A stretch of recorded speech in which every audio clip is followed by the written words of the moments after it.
अस्सलाम वालेकुम नाजरीन, मैं हूं आपका होस्ट अब्दुल्ला तारिक और आप देख रहे हैं हमारा यूट्यूब चैनल हॉक आई। पाकिस्तान और इंग्लैंड के माबैन ये जो सीरीज़ चल रही है, ये इसके छठे मैच से पहले का मैच बिल्डअप है। उसके बारे में हम बात करना चाहेंगे कि इस सीरीज़ में क्या क्या हुआ अब तक, कौन से स्टैंड आउट परफॉर्मर्स नज़र आए हैं, इसके अलावा कौन सी टीम ऐसी है जिसकी स्ट्रेंथ वर्ल्ड कप में ज़्यादा बेहतर रहेंगी, और लास्ट में हम पाकिस्तान का जो मिडिल ऑर्डर है उसके बारे में बात करेंगे। तो सबसे पहले हम इस सीरीज़ के बारे में बात करना चाहेंगे। ये सीरीज़ जो है एक पाकिस्तान के जो सिक्योरिटी इदारे हैं उनकी बहुत बड़ी काविशें रही हैं इस सीरीज़ के पीछे। इसके अलावा रमीज़ राजा साहब और पूरे पीसीबी ने बहुत अच्छा काम किया। अगर आप देखें, यही इंग्लैंड की टीम थी जो हमें लास्ट ईयर छोड़ के चली गई थी। इन्होंने हमारे साथ यही मैचेस लास्ट ईयर खेलने थे बिफोर दी वर्ल्ड कप, लेकिन ये लोग नहीं आए थे और इन्होंने मना कर दिया था। सेम न्यूजीलैंड ने ये किया। लेकिन देखिए, रमीज़ राजा साहब को मैं यहाँ सलूट पेश करना चाहता हूँ कि जिस तरह से उन्होंने परफॉर्म किया है एज अ चेयरमैन पीसीबी, जितना अच्छा उन्होंने काम किया है, तो ये आई थिंक हालिया दौर में जितने भी चेयरमैन आए हैं पीसीबी के, आई डोंट थिंक सो कि किसी ने इतना अच्छा काम किया है। सो रमीज़ राजा साहब मजीद इसी तरह के जो इनिशिएटिव्स लेते रहेंगे तो पीसीबी और पाकिस्तान क्रिकेट जो है मजीद तरक्की करता जाएगा। सो पीसीबी और पीसीबी की जितनी भी टीम है और हमारे सिक्योरिटी इदारे जो हैं, ये उनके मरहूने मिन्नत ये सीरीज़ हो रही है और माशाल्लाह बहुत ही कामयाब सीरीज़ हो रही है।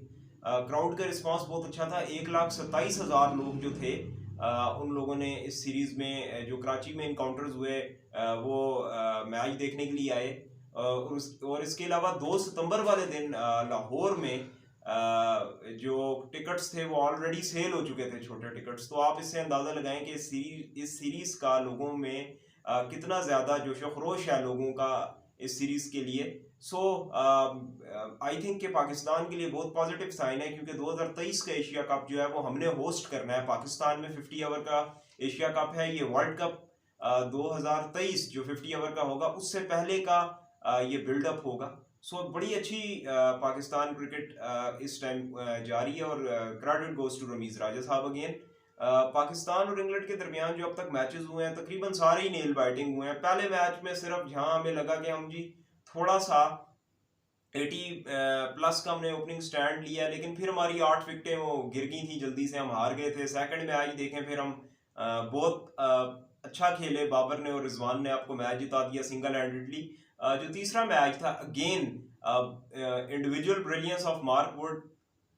पाकिस्तान की जो विकेट्स हैं, ये बाउंसी ट्रैक्स नहीं होते थे, लेकिन ये भी अब रमीज़ राजा साहब को ही क्रेडिट जाता है कि जिस तरीके से उन्होंने यहाँ विकेट्स इंप्रूव करवाई हैं और बाउंसी ट्रैक्स की तरह का थोड़ा सा यहाँ पे इम्प्रूवमेंट आई है पिचेस में कि मार्क वुड तकरीबन 156 157 क्लिक्स तक भी बॉलिंग करते रहे हैं। तो ये बड़ा पॉजिटिव साइन है पाकिस्तान क्रिकेट के लिए। इसके अलावा अगर हम देखते जाएं सीरीज में, तो जो स्टैंड आउट परफॉर्मेंसेज रही हैं वो इंग्लैंड की रही हैं। बहुत अच्छे प्लेयर्स हैं उनके। मोइन अली, उन्होंने अच्छा परफॉर्म किया। बेन डकेट ने अच्छा परफॉर्म किया। मार्क वुड ने बहुत अच्छा परफॉर्म किया। पैचेस में अगर देखते जाएं तो आदिल राशिद ने बहुत अच्छा परफॉर्म किया है।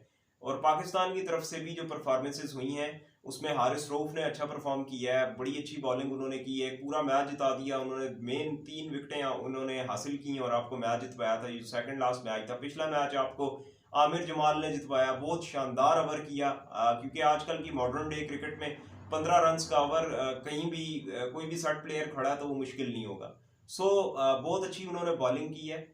मजीद जो है स्टैट्स के बारे में, क्योंकि हमजा साहब हमारे शो में आते ही स्टैट्स के लिए, और ये स्टैट्स आपको ज़रूर बताएंगे कि इस सीरीज़ में क्या कुछ होता रहा है अब तक। और फिर आखिर में हम पाकिस्तान का जो मिडिल ऑर्डर है उसको डिस्कस करेंगे कि कहाँ कहाँ प्रॉब्लम आ रहे हैं और वो कैसे सॉर्ट आउट हो सकते हैं। जी हमजा साहब, आप स्टैट्स शेयर करें। थैंक यू अब्दुल्ला तारिक साहब। जैसा कि आप बता चुके हैं कि ये सीरीज़ बहुत ही अच्छी सीरीज़ रही है। यानी कि इंग्लैंड के जो तारीखी दौरा रहा है 17 साल के बाद, वो जो 7 T20 खेलने के लिए आए हैं। पहला जी T20 था जो कि बहुत ही नील बैटिंग रहा है। उसमें पाकिस्तान के साथ बैड लक हुई है कि 85 रन का स्टैंड मिलने के बाद पाकिस्तान सिर्फ 158 तक कर पाया। 7 विकेटें गिरी हैं, जिसमें मोहम्मद रिजवान टॉप स्कोरर रहे थे 68-46 बॉलों पर। और लुक वुड जो थे, जो ये प्रोडक्ट थे लाहौर कलंदर्स के, PSL में जो सप्लीमेंट्री ड्राफ्ट चले उनको खेल नहीं सके थे। उन्होंने 24 रन दे के 3 आउट किए थे और वो बहुत अच्छे बॉलर साबित हुए थे इस मैच के लिए। उन्होंने डेब्यू पे अच्छी परफॉर्मेंस दी। चेस करते हुए इंग्लैंड को ज़रा भी मुश्किल नहीं हुई थी, क्योंकि कराची की थोड़ी फ्लैट विकेट थी, तो उन्होंने 19.2 ओवरों में 4 गेंद कबल ही 160 रन का टारगेट 4 विकेटों के नुकसान पे पूरा जो कि कर लिया था। और जो कि एलेक्स हेल जो थे उसमें टॉप स्कोरर रहे थे, 53 रन 40 बॉलों में बनाए थे। उस्मान कादिर ने 2 विकेटों तो ली थी, लेकिन थोड़े से एक्सपेंसिव साबित हुए थे, 4 ओवरों में 36 रन दिए थे। दूसरे मैच में तो इंग्लैंड ने पहले बैटिंग करते हुए बहुत अच्छा टारगेट पाकिस्तान के लिए सेट किया था। 199 रन बनाए थे, जिसमें मोइन अली की तूफानी और धुआंधार इनिंग शामिल थी। 55 रन बनाए थे 23 बॉलों पर। इसमें इकोनॉमिकल बॉलिंग की थी। हारिस रऊफ ने 2 आउट किए थे 30 रन दे के 4 ओवरों में। और जैसे कि सबको ही लग रहा था कि 200 रन का बहुत बड़ा टारगेट है, पाकिस्तान नहीं चेस कर पाएगा, पाकिस्तान के मिडल ऑर्डर का मसला है। लेकिन आपको सबको पता है नाजरीन कि पाकिस्तान अनप्रेडिक्टेबल टीम है। इन्होंने 200 रन सिर्फ बगैर कोई विकेट खोए हुए बाबर और रिजवान की एक्सीलेंट परफॉर्मेंस की वजह से जीत लिए थे, जिसमें बाबर आजम ने बहुत अच्छी बैटिंग करते हुए 110 रन बनाए थे। 110 रन बनाए थे और ये पहला नाजरीन T20 का था जो कि 200 रन बगैर किसी खोए टीम ने चेस कर ली, कोई विकेट खोए बगैर टीम। ये एक जी इंटरनेशनल रिकॉर्ड है। इससे पहले अफगानिस्तान के प्लेयर थे, आई थिंक हजरतुल्लाह ज़ज़े, और इसके अलावा Usman Ghani, exact name I think यही है, उस्मान गनी और हजरतुल्लाह ज़ज़े। इन्होंने आयरलैंड के खिलाफ एक बहुत बड़ी पार्टनरशिप लगा दी थी, तो उसमें इन्होंने तकरीबन 230 से ऊपर का इनका ओपनिंग स्टैंड था, लेकिन वो पहले बैटिंग करते हुए था। हाँ, चेस करते हुए जी सबसे था जी। तीसरा T20 में भी हालांकि पाकिस्तान का मुराल आई था, तो दूसरा T20 जीत रहे अब्दुल्ला साहब, लेकिन इंग्लैंड ने बहुत अच्छा कमबैक किया है जी। उनके पहले 3 विकेटें तो जल्दी आउट हो गई थी, लेकिन फिर जो पाकिस्तानी बॉलरों की शामत लगाई है वो लगाई थी हैरी ब्रूक और बेन डकेट ने मिलकर, जिन्होंने 140 ऑड की पार्टनरशिप लगा के पाकिस्तानी बॉलिंग को बिल्कुल बेबस करके रख दिया था, साइड पे कर दिया था, बिल्कुल बेबस करके रख दिया था। 221 रन बनाए हैं 3 विकेटों पे। 3 विकेटों के बाद से कोई विकेट नहीं खोई और 140 से ऊपर रन बना गए थे, जिसमें हैरी ब्रूक जो प्रोडक्ट है लाहौर कलंदर की, बिल्कुल लाहौर कलंदर की तरफ से सेंचुरी भी मार चुके हैं और 35 बॉलों पर का सामना करते हुए शानदार 81 रन बनाए थे। उस्मान कादिर ने फिर 2 विकेटें लेकर बड़ा एक्सपेंसिव साबित हुए। 12 की एवरेज से उन्होंने रन दिए, 4 ओवरों में 48 रन दिए। बाद में पाकिस्तानी बैटिंग का भी इस मैच में कोई बहुत अच्छा हिसाब किताब नहीं रहा। पाकिस्तान की पहली 4 विकेटें जो थी वो 28 रन पे गिर गई थी, 21 रन पे गिरी हैं पाकिस्तान की 4 विकेटें। ये स्टार्ट्स हम फिर, लेकिन पावर प्ले के अंदर ही नाज़रीन पाकिस्तान की 4 विकेटें खोने के बाद तो फिर आपको पता है कि जी 222 रन का टारगेट और पहले पावर प्ले में जिस टीम की 4 विकेटें गिर जाए उसका वापस करना, ये 4 फिर भी मैं हमजा साहब को 1 मिनट काटना चाहूंगा। 4 ओवर में 21 रन पे जब आपकी फर्स्ट पावर प्ले में अगर आपकी 4 विकेटें गिर जाएंगी और 21 रन पे जब आप 4 होंगे तो आप 222 का चेस करना ना, आप ऐसे समझिए कि ये ड्राना ख्वाब है, ये पॉसिबल नहीं है। लेकिन इस मैच में भी अब्दुल्ला साहब शान मसूद की एक्सीलेंट शानदार इनिंग की वजह से पाकिस्तान 158 रन मैनेज कर पाया था। जो शान मसूद ने 66 रन बनाए थे 40 बॉलों पर। अगेन मार्क वुड जो है वो जो पेसर्स हैं 140-45 की, वो फ्लैट विकेट को भी उन्होंने बाउंसी ट्रैक बना दिया था और पाकिस्तान के यहाँ तक बॉलें आ रही थी। एक फ्लैट विकेट को बाउंसी 25 रन दे के 3-4 ओवरों में इनकी शानदार बॉलिंग की वजह से पाकिस्तान को इंग्लैंड ने 158 रन तक महदूद रखा था। पाकिस्तान के लिए फिर चौथा T20, अच्छा मैं आपको एक बात बताऊं, चौथा T20 अगर कहा जाए कि इंग्लैंड के लिए कोई ड्राना ख्वाब हुआ था तो ये बात गलत नहीं होगी, बल्कि सही होगी कि पाकिस्तान को इंग्लैंड ने महदूद रखा है 166 रन तक। यानी कि नाज़रीन इस मैच में भी पाकिस्तान के अच्छे खासे ओपनिंग स्टैंड थी। 80 रन और पार्टनरशिप होने के बावजूद भी पाकिस्तान अगले 10 या 12 ओवरों में कुछ स्कोर नहीं बनाए। 10 या 12 ओवरों में हार्डली पाकिस्तान 80 रन कर पाया था, 80 to 85 रन, 166 पे 4। यानी कि पाकिस्तान की ज़्यादा इस मैच में विकेटें भी नहीं गिरी, लेकिन फिर भी इंग्लैंड ने 167 तक महदूद किया पाकिस्तान को। ये तो आप शुक्र अदा करें आसिफ अली का, जिन्होंने रीच टोपले को दो छक्के मारे थे जिसकी वजह से पाकिस्तान 167 तक पहुंच गया था। वो जो रीस टॉपले को 2 छक्के लगे, वो आप अब देखें कि आसिफ अली क्या जो नंबर है, अब हम वही ऑर्डर पे आ रहे हैं टीम का, जो मिडिल ऑर्डर वीक की बात कर रहे हैं सारे। आसिफ अली ने जो छक्के कनेक्ट किए हैं रीस टॉपले को, वो बिल्कुल उसी नंबर के प्लेयर हैं या उसी सिचुएशन के प्लेयर हैं। अगर आपकी टीम को 3 ओवर रह, आपकी टीम की बैटिंग के सिर्फ 3 ओवर रह गए आखिरी, या इवन 3.5 ओवर या 4 ओवर के करीब करीब है, आप आसिफ अली को भेजें, वो आपको 10 में से तकरीबन 7 मैच जिता देंगे, क्योंकि वो उस पोजीशन पर कंफर्टेबल है। नहीं अब्दुल्ला तारिक साहब, आप सही कह रहे हैं, क्योंकि मोहम्मद रिजवान ने पूरी बैटिंग लाइन को मैनेज नहीं कर पाते। पिछले दौर में भी पाकिस्तान की एक खामी थी कि पूरी टीम का बैटिंग ऑर्डर मैनेज करने के लिए मिसबा संभाला करते थे, जो कप्तान थे, वही रन किया करते थे। इस मैच में भी जी चौथे T20 में मोहम्मद रिजवान के शानदार 88 रन किए थे 67 बॉलों पे। अच्छा, ये इन्होंने 50 तो अपनी फास्ट तेज कर ली थी, लेकिन उसके बाद से जो ये स्लो रन करना शुरू हुए हैं, इन्होंने 88 रन बनाए 67 बॉलों पर। ये हमजा साहब की बात को मैं सेकंड करना चाहूंगा कि वही ये जो पाकिस्तान ने मैच जो है वो 160 ऑड रन जब किए हैं, जब रिजवान 88 रन करके गए हैं, लेकिन देखें अगर आपकी 50 अच्छी हो गई है तो फिर आप पावर हिटिंग करने की कोशिश करें, बेशक आप आउट हो जाएं, लेकिन अगर आप नहीं करेंगे, आप आराम से लेके चलेंगे, ये वही मिसबा वाली अब्दुल्ला तारिक साहब सही है ना, आप सही कह रहे हैं, क्योंकि विकेटें पाकिस्तान के पास पड़ी हुई थी। 4 आउट का मतलब है कि आपके 6 प्लेयर पीछे पड़े हुए हैं, आप खुल के खेलें, यानी कि इंग्लैंड के बॉलर्स पे आप खुल के पावर हिट करें, आप उन पे अटैक करें ताकि वो प्रेशर में आए। ठीक है, मोहम्मद रिजवान की 88 की वजह से 167 रन मैनेज किए इंग्लैंड ने। इसके मुकाबले में जी इंग्लैंड का भी स्टार्ट कोई बहुत अच्छा नहीं था, उनके भी इस मैच में शायद 14 रन पे, अच्छा बिल्कुल कंफर्म 14 रन पे 3 आउट हो गए थे 2 ओवरों के अंदर ही, लेकिन फिर टीम को संभाला। बैन डकेट आए, उन्होंने अच्छा परफॉर्म किया दोबारा हैरी ब्रूक के साथ, लेकिन वो लेग बिफोर द विकेट हुए, LBW हुए 57 के स्कोर पे। उसके बाद से जी मोइन अली और हैरी ब्रूक, इन दोनों ने इंग्लैंड की इनिंग को संभाला और 49 रन की पार्टनरशिप लगाई थी। 106 पे 5 आउट हुए थे मोइन अली, जो कि तेज खेलने के चक्कर में आउट हो गए थे, लेकिन उसके बाद जो इंग्लैंड की हैरी ब्रूक आउट हो गए, हालांकि वो जो हारिस रऊफ ने उन्हें आउट किया था। उसके बाद जी इंग्लैंड की बैटिंग लियाम डॉसन ने संभाली, इंग्लैंड की बैटिंग वो हो गई, यानी कि इंग्लैंड का ऐसा सिचुएशन हो गई थी मैच की कि इंग्लैंड के हाथ से मैच निकल रहा था। 3 ओवरों में 33 रन थे नाजरीन, और 3 विकेटें हाथ में थी, लेकिन फिर भी जो लियाम डॉसन है, मैं आपको एक बात बता दूं कि इंग्लैंड की जो ये टीम है, इनकी यंग जनरेशन, वो कभी भी हार मानने के लिए तैयार नहीं होती। लियाम डॉसन ने हारिस रऊफ पे अटैक किया, 24 रन बना दिए उन्होंने 18 बॉलों से, 33 रन रहते थे, अब रह गए फिर 12 बॉलों पे 9 रन रह गए थे इस मैच में। चौका लगाया लियाम डॉसन ने, लेकिन अनफॉर्चुनेटली आउट हो गए। फिर उसके बाद इंग्लैंड के लिए ड्रामा ख्वाब यह साबित हुआ कि पिछले 1 रन के पीछे उनके दोनों खिलाड़ी आउट हो गए, और फिर पाकिस्तान लकली ये मैच 3 रन से जीता।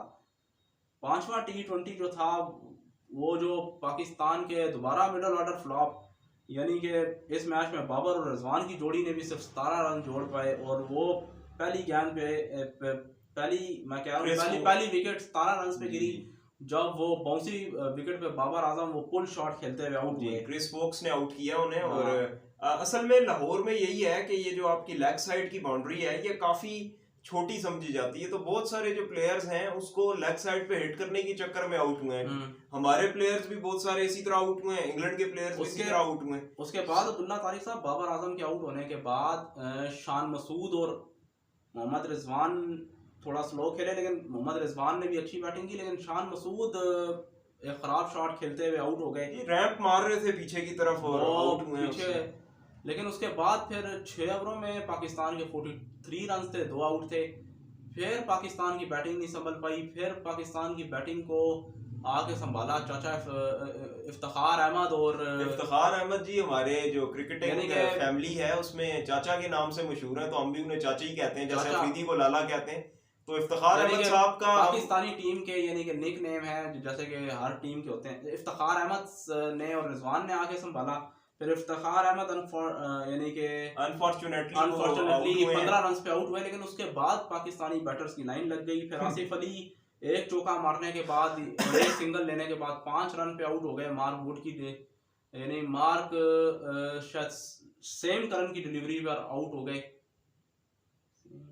सेम करन की डिलीवरी मुझे कंफर्म नहीं, लेकिन मैं आपको यह बता दूं कि आउट हो गए, वो बोल्ड हो गए, यानी कि बहुत अच्छा बॉल था। उसके बाद पाकिस्तान की बैटिंग नहीं संभल पाई जी नाजरीन, वो एक फिर उसके बाद जो है वो चांस मिला है शदाब खान की। एक बात थी जो उन्होंने पहली बॉल पे छक्का मारा है आदिल राशिद को, उसके बाद से वो एक ये हमारे ना अनफॉर्चुनेटली आउट है जो कि 2 बॉलों पे 7 रन बना चुके थे, वो 2 रन लेने के चक्कर में रन आउट हो गए। जी मैं यही कह रहा हूँ कि जो शादाब खान है, इवन हमारा कोई भी प्लेयर है, हमने कई दफा ये 6 कलेक्ट करते हैं, तो जो दुनिया के जितने भी बड़े प्लेयर्स रहे हैं मेनली वो यही करते हैं कि जब वो छक्का मार लेते हैं वो आगे सिंगल की कोशिश करते हैं। आप क्यों रिस्क ले रहे हैं जब आपने रन्स करनी है? तो 100 रन पे पाकिस्तान के 7 आउट हो गए थे, लेकिन मर्दे बुहरान मोहम्मद रिजवान अभी भी ग्रीस पर मौजूद थे।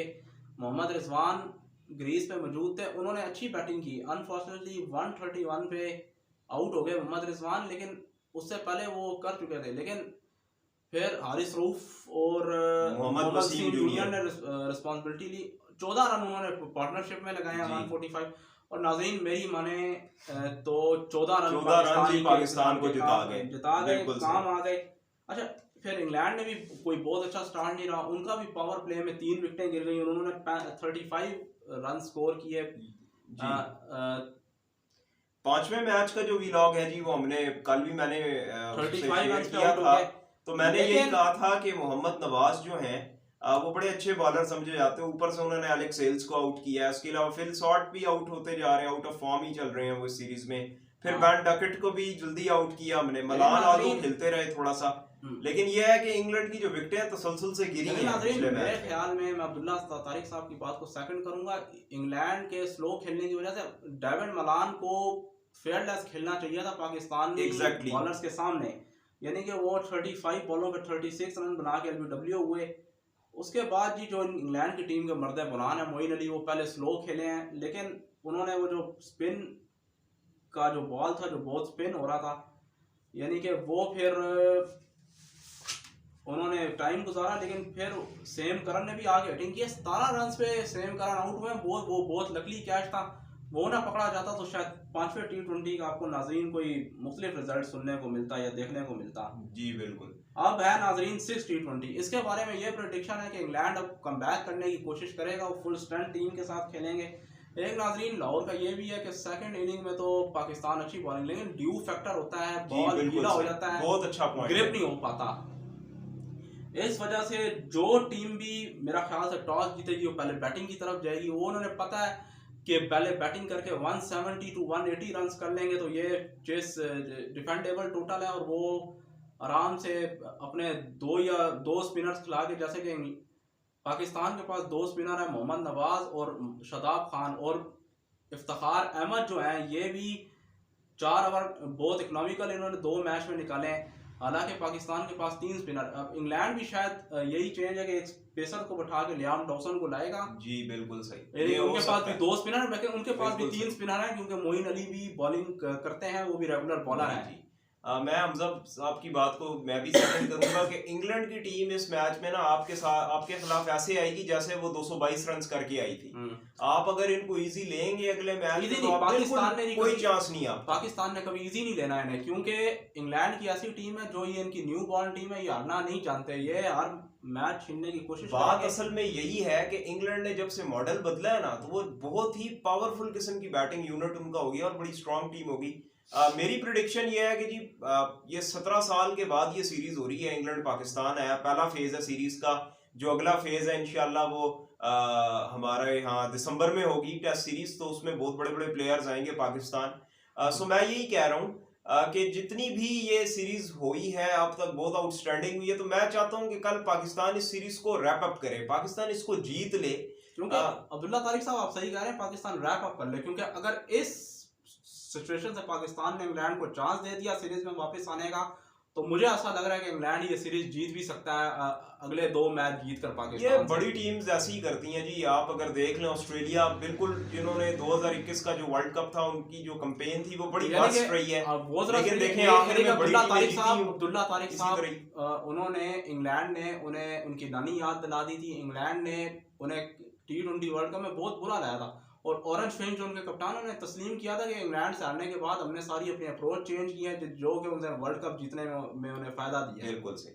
चले जी, इस वक्त तक के लिए इतना ही, क्योंकि वीडियो लंबी हो गई है बहुत ज्यादा। तो नेक्स्ट व्लॉग जो होगा वो हम पोस्ट मैच करेंगे पाकिस्तान जाते और जाते मैं इंडिया, आपको एक और बात बता दूं, पाकिस्तान और इंग्लैंड के कल पिच के बारे में मैं दरमियान। प्रेडिक्शन कर दूं कि पिच बाउंसी पिच ही होगी क्योंकि वर्ल्ड कप की तैयारी है। जो टीम यानी कि 160 टू 170 भी कर लेगी तो वो भी डिफेंडेबल टोटल होगा कल के। मैं यही कह रहा हूँ कि जो भी टीम कल स्ट्रॉन्ग खेलेगी, जिसकी बॉडी लैंग्वेज जरा सी बेहतर होगी, और उसके अलावा अगर अप्रोच पाकिस्तान की वही वाली रही मिडल ऑर्डर की, जैसे Pakistan through out the series सिवाय एक मैच के, वो भी अगर आप देखें तो टॉप ऑर्डर चला है, आपका मिडिल ऑर्डर नहीं चल रहा एशिया कप से। सो अब पाकिस्तान का जो मिडिल ऑर्डर है उसे बहुत बेहतर होना है। कल का मैच जीतें, आपको वर्ल्ड कप के जाने से पहले आपने ट्राई नेशन भी खेलना है, आपका कॉन्फिडेंस स्काई हाई होगा अगर आप ये सीरीज जीत जाते हैं। ट्राई नेशन में भी आपको अच्छा T20 मिल जाएगा अब्दुल्ला तारिक साहब, लेकिन पाकिस्तान को ये सीरीज खत्म करनी चाहिए। लेकिन इंग्लैंड भी पूरी कोशिश करेगा। अगर पाकिस्तान देखें, टॉस आपकी किस्मत में नहीं होता कि कौन जीत जाए। एग्जैक्टली। लेकिन अगर इंग्लैंड जीत गया तो उनकी भी कोशिश होगी बैटिंग करें 160-70 करके पाकिस्तान, क्योंकि आपको पता है कि पाकिस्तान का मिडल ऑर्डर वीक है। वो यही 160-70 रन करके वो पाकिस्तान को फंसाने की कोशिश करेंगे इस पिच पे। चलें जी, इस वक्त तक के लिए इतना ही। मजीद मालूमात के लिए आप देखते रहें हमारा यूट्यूब चैनल हॉक आए। बस जाते जाते आपसे यही रिक्वेस्ट है कि हमारा चैनल लाइक करें, सब्सक्राइब करें और बेल आइकन को ज़रूर क्लिक कर दें। और इंशाल्लाह ताला स्टे ट्यून रहें। इंशाल्लाह बहुत जल्द हम अपनी नेक्स्ट वीडियो के साथ आएंगे। अब तक के लिए इतना ही। हमारा जाते जाते नारा हॉक आई।